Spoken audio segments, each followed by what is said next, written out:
సర్వ ఏకాదశి అనేది అన్ని ఏకాదశులను కలిపి సూచించే పదం. కానీ ప్రతి నెలలో వచ్చే 2 ఏకాదశులకు ప్రతీకగా నిలుస్తుంది. ఈ రోజున ఉపవాసం ఉండి ప్రత్యేక పూజలు చేస్తే పాపాలు నశించి పుణ్యం ప్రాప్తిస్తుందని మన పురాణాలు చెబుతున్నాయి. సర్వ ఏకాదశి ఉపవాసం ఉండడం వల్ల పాపాలు తొలగిపోతాయని నమ్మకం.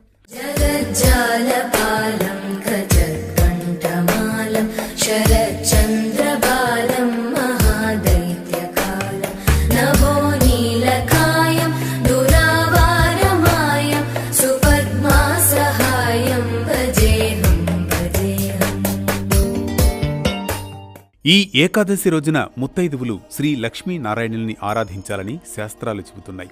ఉపవాసం, జాగరణ అనే నియమ నిబంధనల్ని పాటిస్తూ ఈ వ్రతాన్ని ఆచరించవలసి ఉంటుంది. ఏకాదశి వ్రతాన్ని ఆచరించడం వలన స్త్రీల సౌభాగ్యం స్థిరంగా ఉంటుంది. ఇక వైవాహిక జీవితంలో ఏర్పడే సమస్యలు కూడా ఈ వ్రతాన్ని ఆచరించడం వలన తొలగిపోతాయని ఇందుకు నిదర్శనంగా సాగే ఓ కథ ఇప్పుడు తెలుసుకుందాం. వరాహ పురాణం ప్రకారం పూర్వం రత్నాపురంలో పుండరీకుడు అనే రాజు పాలనలో లలిత అనే గంధర్వుడు తన భార్యతో సంతోషంగా జీవించేవాడు. ఒకసారి రాజసభలో తన భార్య లలిత లేని కారణంగా మనసు చంచలమై తన కర్తవ్యాన్ని మర్చిపోతాడు.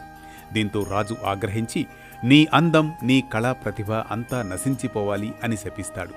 వెంటనే గంధర్వుడు భయంకరమైన రూపం పొందుతాడు. దుఃఖంతో లలిత అడవిలోకి వెళ్లి శృంగి మహర్షిని ఆశ్రయించి తన బాధను తెలియజేయగా మహర్షి ఆమెకు ఏకాదశి వ్రత మహిమను వివరిస్తాడు. లలిత భక్తి శ్రద్ధలతో ఈ వ్రతాన్ని ఆచరించి ద్వాదశి రోజున వాసుదేవుణ్ణి స్మరించగా ఆమె భర్త మునుపటి రూపాన్ని పొందుతాడు. ఈ దంపతులు చివరకు మోక్షం పొందుతారు.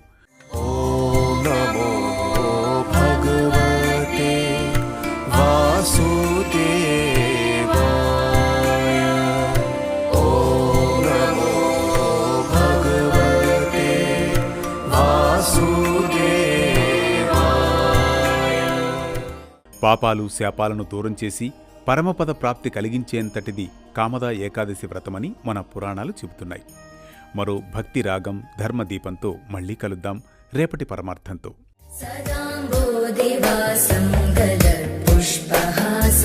జగత్సన్నివాసం శతాదిత్యభాసం గదాచక్రశస్త్ర